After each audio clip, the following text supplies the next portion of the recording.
à ne pas oublier, c'est la gouvernance.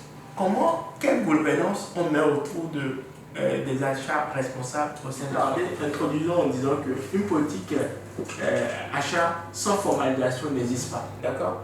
L'objectif ici, c'est d'ancrer durablement la démarche dans l'organisation.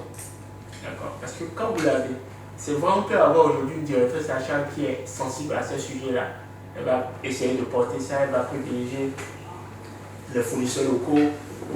Mais s'il n'y a pas une démarche qui est structurée, le jour où elle ne sera plus là, peut-être que celui qui va remplacer ne va plus avoir cette sensibilité.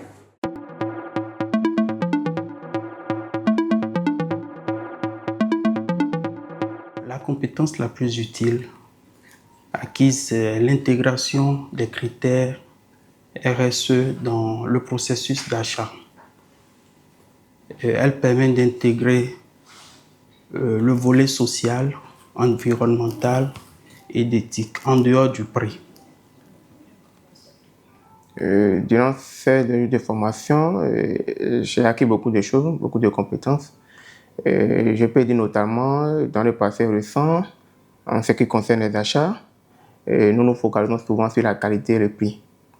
Mais grâce à cette formation, il y a 3 éléments nouveaux qui sont importants et qu'il faut désormais inclure dans la procédure et qu'il faut prendre en compte. Je veux parler de l'environnement, le social et puis l'éthique. Bon, dès mon retour, je vais travailler sur une cartographie claire et simple afin d'identifier les fournisseurs à risque.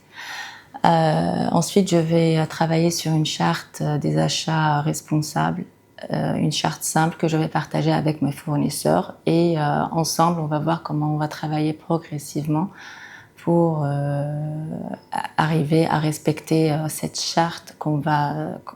Ce que nous sommes venus acquérir ici va m'aider à travailler facilement de commun accord avec les services d'achat pour déployer la stratégie, pour sensibiliser les fournisseurs, pour faire en tout cas pour entamer déjà un travail assez approfondi sur les normes à mettre en place.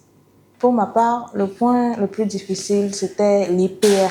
Mais je crois que de retour à mon boulot, je vais essayer d'approfondir un peu là-dessus. Le point le plus difficile pour moi, c'est la disponibilité des informations et la fiabilité, surtout sur le volet avec les prestataires qui sont dans l'informel. On a du mal à avoir des informations sur le volet environnemental.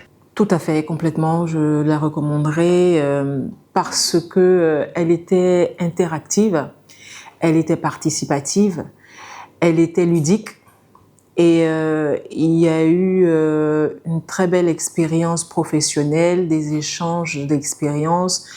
J'ai eu la possibilité de sortir de mon secteur hôtelier.